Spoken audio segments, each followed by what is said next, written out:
Proklamasi itu apa sih? Proklamasi itu pernyataan kemerdekaan yang secara resmi disampaikan. Oh gitu. Tapi kalau fakta-fakta unik selama proklamasi itu ada nggak sih? Oh, ada dong. Yuk, cari fakta-fakta unik proklamasi bersama aku, Dio Kesha dari 12 Semanera. Yang pertama, mobil pengangkut Soekarno adalah mobil curian dari Jepang. Saat penculikan Karangas Tengklok, mobil yang digunakan untuk membawa Soekarno dan Hatta adalah mobil milik tentara Jepang yang diambil tanpa izin oleh para pemuda.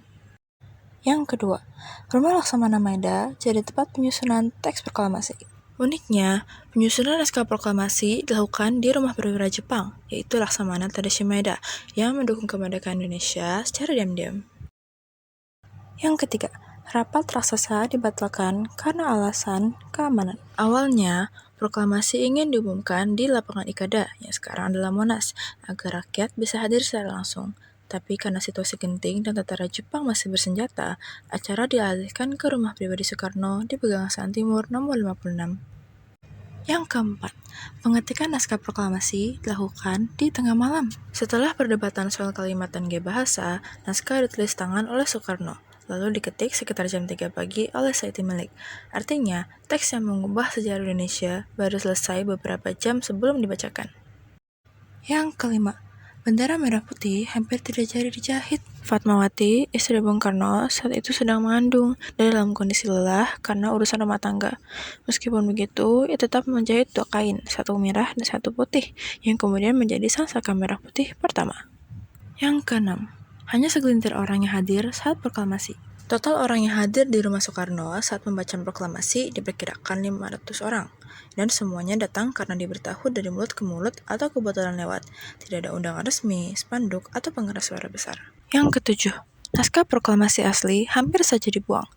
Naskah tulisan tangan asli Soekarno sempat dianggap tidak penting dan dibuang ke tempat sampah karena sudah ada versi yang diketik oleh Saiti Milik. Untungnya, seorang wartawan bernama B.M. Diah menemukannya dan menyimpannya selama 46 tahun, lalu menyerahkannya negara pada 1992. Sekarang, naskah tersebut terdapat di Gedung Museum Arsip Nasional Republik Indonesia atau ANRI di Jakarta Pusat. Namun, fakta bahwa yang mengambil adalah B.M. Diah juga belum pasti. Ada kemungkinan-kemungkinan lain bahwa ada orang lain yang mengambil selain B.M. Diah. Selanjutnya, Radio Jepang membantu menyebarkan proklamasi. Seorang teknisi radio Indonesia bernama Yusuf Ronodipuro menyusup ke Radio Jepang atau Hosokyoku dan menyiarkan teks proklamasi secara diam-diam. Siaran itu kemudian ditangkap oleh pemancar luar negeri, lalu berita kemerdekaan Indonesia menyebar ke seluruh dunia. Yang terakhir, dokumentasi proklamasi hampir hilang.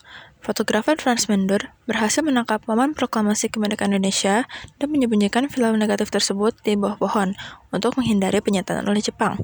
Setelah situasi dirasa aman, film tersebut dikembangkan dan disebarluaskan ke kantor berita. Wah, ternyata banyak juga ya fakta-fakta uniknya. Dari persiapan proklamasi sampai terjadi proklamasi, ada saja hal tidak terduga yang ternyata kita belum tahu.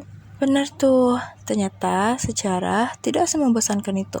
Dan kita harus banyak belajar sejarah agar tidak melupakan apa yang terjadi di negeri kita sendiri.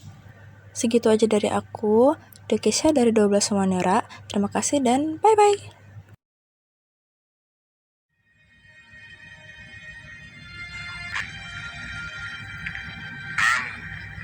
Bangsa Indonesia dengan ini menyatakan kemerdekaan Indonesia.